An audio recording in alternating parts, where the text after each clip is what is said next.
There's a quote from one of my English teachers named Mr. Fisk. He had a great quote that said, "Rest at the end, not in the middle." And that's something I always live by. I'm not gonna rest, I'm gonna keep on pushing now. There are a lot of answers that I don't have, even questions that I don't have. But I'm just gonna keep going. Just gonna keep going, and I'll figure these things out as we go. I had a summer where I played basketball when I was like 10 or 11 years old, and here I come playing, and I don't score 1 point the entire summer, not one. How'd you not score? Because I was terrible.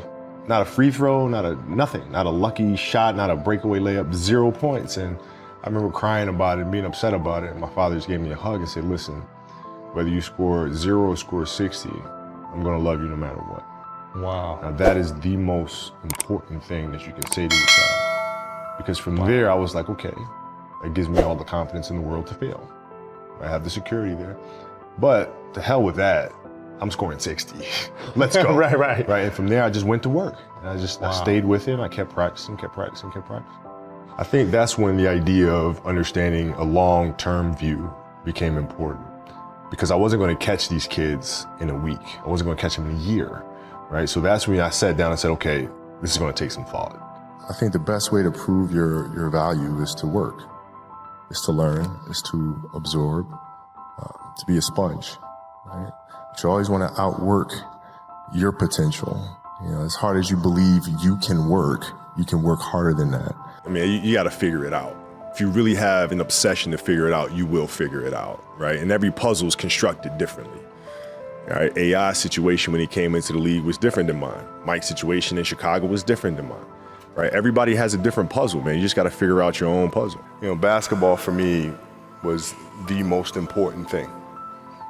So everything I saw, whether it was TV shows, whether it was books I read, people I talked to, everything was done to try to learn how to become a better basketball player. Everything. And so when you have that point of view, then literally the world becomes your library to help you to become better at your craft.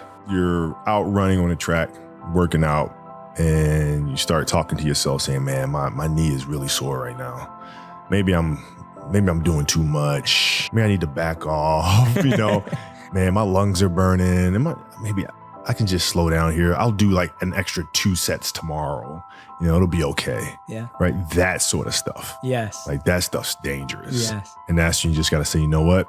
I'm not negotiating with myself. Yeah. The deal was already made. The deal was made when I set out at the beginning of the summer and said, this is the training plan I'm doing. I signed that contract with myself. I'm doing it. You know, throughout that process, you'll start talking to yourself like, man, I think I need to, maybe if we, nope. You gotta set the example. This is another obstacle. This obstacle cannot define me. It's not gonna cripple me. It's not gonna be responsible for me stepping away for the game that I love. I'm gonna step away on my own terms. And that's when the decision was made that, you know what, I'm doing it. And when you have those conversations with yourself, are you able to negotiate your way out of, you know, that little, you know, voice telling you it's not that important? Or does that little voice get the best of you? I think that's what separates people who go on to do great things versus people who don't, or people that do great things, but in an inconsistent way. You know, the idea is a very simple one. And, you know, the Mamba mentality simply means trying to be the best version of yourself. That's what the mentality means. It means every day, you know, you're trying to become better. And it's a constant quest. It's an infinite quest.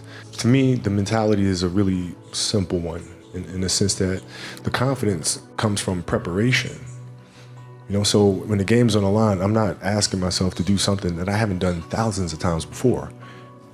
So when I prepare, I know what I'm capable of doing, I know what I'm comfortable doing, and I know what I'm not comfortable doing. Just piece by piece, and it's the consistency of the work, which Monday, get better. Tuesday, get better. Wednesday, get better. And you do that over a period of time, you know, not like 1 month or 2 months. I mean, it's 3, 4, 5, 6, 7, 8, 9, 10 years. And then you can get to where you want to go. It's really just a journey of evolution every day. It's just constant improvement, constant curiosity, constantly getting better.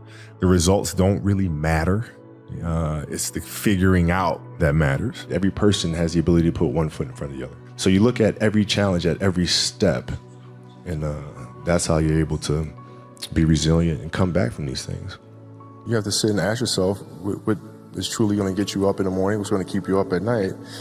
And when you find what that answer is, you stay true to that. If you got to get up every single morning and remind yourself how hard you need to work, you probably need to choose a different profession, because that shouldn't be there.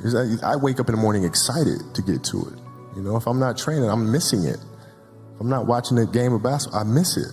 There's no place I'd rather be. And if you have that feeling, then you're truly doing what God has put you on this earth to do. Make sure that your dreams always stay pure. And so it's not a matter of pushing beyond your limitations or expectations. It's really a matter of protecting your dreams, protecting your imagination. That's really the key. And when you do that, then the world just seems limitless. Obsessiveness just comes from something that you love. Like, you really love it, you'll go through fire for it. You'll go through the ups and downs with it, and you'll just keep at it because you love it so much, But what stays is, how do you use your passion and use that to inspire somebody else to create their passion? And then how can they pass that on to the next person? That is true success. The greatest fear that we face is ourselves, actually. I think it's not anything that's external or anything that's superficial. I think the greatest fear you face is yourself, because we all have dreams, and it's very scary sometimes to accept the dream that you have. And it's scarier still to say, okay, I want that. It's scary because you're afraid that if you put your heart and soul into it and you fail, then how are you going to feel about yourself, right? So being fearless means putting yourself out there and going for it. No matter what, go for it. Not for anybody else, but for yourself. What I try to do is just try to be still and understand that things come and go, emotions come and go. The important thing is to accept them all, to embrace them all, and then you can choose to do with them what you want versus being controlled by emotion. Before you start a game, how can you lock in? You get into that mental space where nothing else matters. You're completely locked in and focused on what you're trying to accomplish as an athlete out here. The noise of the crowd doesn't matter. Whether the cheering or booing doesn't matter. You're just completely locked in. You have to dance beautifully in the box that you are comfortable dancing in. So everybody's box is different. My box was to be extremely ambitious within the sport of basketball. Your box is different than mine. Right? Every kid here has their own box, but it doesn't mean that your box isn't as beautiful as mine. What are you comfortable being? What is it that you want to do with your life? And once you have that, then you try to live it to the best of your ability. I made a promise to myself from that day that I was going to work that hard every single day so that when I do retire, I have no regrets. And that was the most important thing for me, is to leave no stone unturned, get better every single day. And if I lived that way, then over time, I'd have something that was beautiful. When I retire, I didn't want to have to say, I wish I would have done more. I don't want that. It's just a matter of what's important to you. And what's important to you, for whatever reason, I felt like I didn't feel good about myself if I wasn't doing everything I could to be the best version of myself. If I felt like I left anything on the table, it would eat away at me. I wouldn't be able to look myself in the mirror, right? So the reason why I can retire now and be completely comfortable about it, because I know that I've done everything I could to be the best basketball player I could be. Getting to know people on a personal level. What are their fears? What are their insecurities? Right? What are their dreams and ambitions, desires, those sorts of things? When you come to understand that about a person, then you can help them reach the best version of themselves. We work through this stuff together, and as a leader, you gotta be able to take the good with the bad, man. You can't just, because the ship's sinking, all of a sudden I'm gonna jump off and swim to another ship like that. You don't do that, right? If you can win championships in front of everybody, then you can miss the playoffs in front of everybody. You gotta be able to take both sides of it.